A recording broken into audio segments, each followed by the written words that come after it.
ఇప్పుడే శంబర మూవీ చూడడం అయితే జరిగింది. ఇది నేను ఇప్పుడు రివ్యూ ఎందుకు చెప్తున్నాను అని మీరు అనుకోవద్దు. నేను ఇప్పటివరకు నేను టూర్కి అయితే వెళ్ళాను. సో చూడడానికి కొంచెం అయితే డిలే అయింది, 2 days.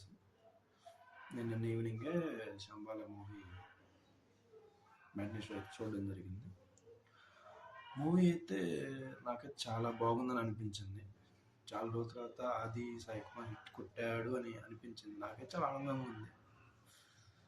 ఎందుకంటే నేను సాయి ఆది కుమార్ మూవీ థియేటర్లో చూసి దగ్గర దగ్గర 13 సంవత్సరాలు అవుతుంది.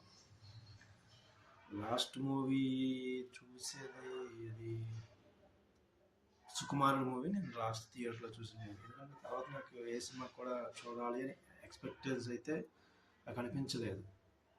సో నాకు ఎందుకు ఈ సినిమా చూడాలి అనిపించి చూశాను.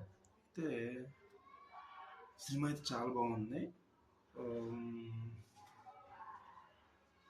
కొంచెం క్లైమాక్స్ కొంచెం ఏదో మిస్ అయినంత ఫీలింగ్ అయితే అనిపించింది, నా ఒపీనియన్.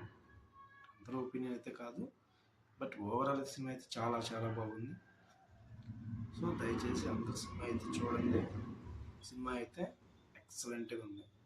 కొంచెం బాగా భయపడతారనుకునే వాళ్ళు వెళ్ళొద్దు.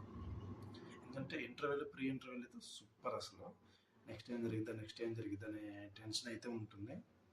సో కొంచెం భయపడతారు అనుకున్న వాళ్ళైతే వెళ్ళొద్దు. నేనైతే సినిమా అయితే ఓవరాల్ చాలా బాగుంది. నా రేటింగ్ అయితే 3 అయితే ఇస్తాను out of 5.